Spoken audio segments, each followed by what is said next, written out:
Hola, ¿qué tal amigos? Bienvenidos a la cuarta parte de nuestra obra que hemos denominado Lucero. Realizaremos otro tensado con el hilo de color blanco de forma inversa a como lo hicimos anteriormente.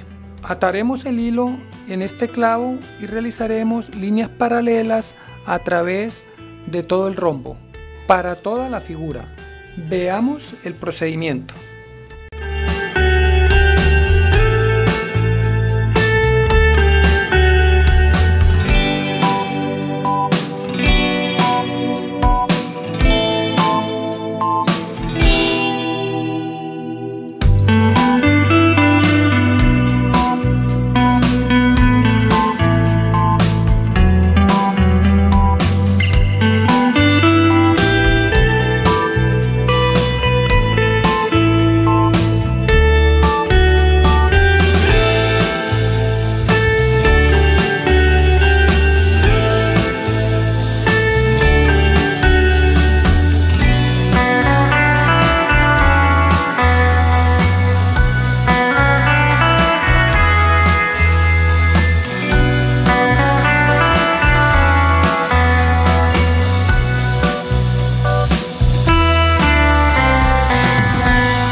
De esta forma vemos cómo ha quedado la cuarta parte de nuestra obra. La próxima semana espera la parte final.